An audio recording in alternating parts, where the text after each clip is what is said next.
مشرق وسطی کے دو اہم اسلامی ممالک سعودی عرب اور عراق کے درمیان گزشتہ کئی برس سے سیاسی سطح پر جاری سرد مہری کی برف پگھلنے لگی ہے۔ دونوں ممالک کے درمیان سیاسی اختلاف کم ہو رہے ہیں۔ یہی وجہ ہے کہ عراق کے شعلہ بیاں شیعہ رہنما اور صدری تحریک کے سربراہ مقتدی الصدر 11 سال کے بعد سعودی عرب کے دورہ پر پہنچ گئے ہیں۔ چنانچہ غیر ملکی میڈیا کے مطابق سعودی عرب کے وزیر مملکت برائے خلیجی امور سامر السبحان نے جدہ کے ہوائی اڈے پر ان کا استقبال کیا ہے۔ اس حوالے سے مقتدی الصدر کے دفتر کی جانب سے ایک بیان جاری کیا گیا ہے جس میں کہا گیا ہے کہ ہمیں سعودی عرب اور عراق کے تعلقات میں مثبت پیش رفت پر بہت خوشی ہوئی ہے اور ہم یہ توقع کرتے ہیں کہ یہ دورہ اسلامی خطے میں پائی جانے والی فرقہ وارانہ کشیدگی کی پسپائی کا آغاز ثابت ہوگی۔ انہوں نے سعودی عرب کے ولی عہد شہزادہ محمد بن سلمان سے بھی ملاقات کی ہے۔ واضح رہے کہ مقتدی الصدر نے اس سے پہلے 2006 میں سعودی عرب کا دورہ کیا تھا۔ مبصرین کا کہنا ہے کہ مقتدی الصدر کا یہ دورہ ایران کے منہ پر تماچا ہے،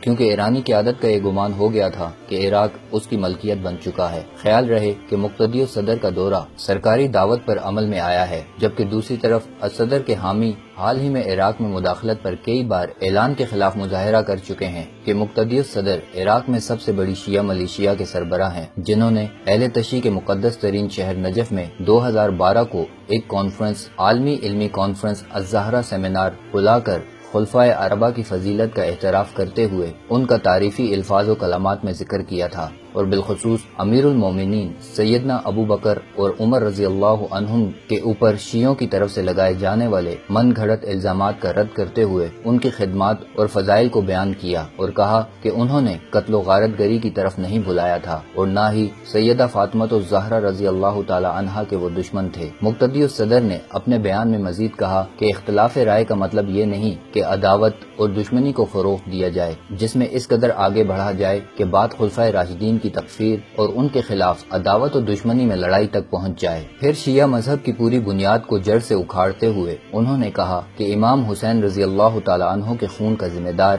یزید بن معاویہ نہیں تھا، اور نہ ہی وہ حسین رضی اللہ تعالی عنہ کا قاتل تھا، اور نہ ہی اس میں کسی سنی کا ہاتھ تھا۔ انہوں نے مزید کہا کہ امام حسین رضی اللہ تعالی عنہ کے قاتلوں کے لیے بربادی ہو، اور اسی طرح اس کے لیے بربادی ہو جو یہ دعویٰ کرتا ہے کہ امام حسین رضی اللہ تعالی عنہ کی شہادت میں کسی سنی مسلمان کا ہاتھ تھا، خواہ وہ کوئی شیعہ ہی کیوں نہ ہو۔ خلفائے راشدین کو شہید کرنے والوں پر بھی بربادی ہو، خواہ وہ یہ دعویٰ کیوں نہ کرتا ہو کہ وہ شیعہ ہے۔ بس دیکھا جائے تو در حقیقت مقتدی الصدر کا یہ بیان اہل تشیع اور ان کے حواریوں کے لیے ایک ایسا زناٹے دار تماچا ہے جس نے نہ صرف حضرات صحابہ کرام رضوان اللہ علیہم اجمعین کے دشمنوں کے بدنما چہرے کو دنیا کے سامنے ایکسپوز کر دیا ہے، بلکہ خلفائے راشدین سے بغض کرنے والوں کے مکروہ عزائم کا بھی پردہ چاک کر دیا ہے۔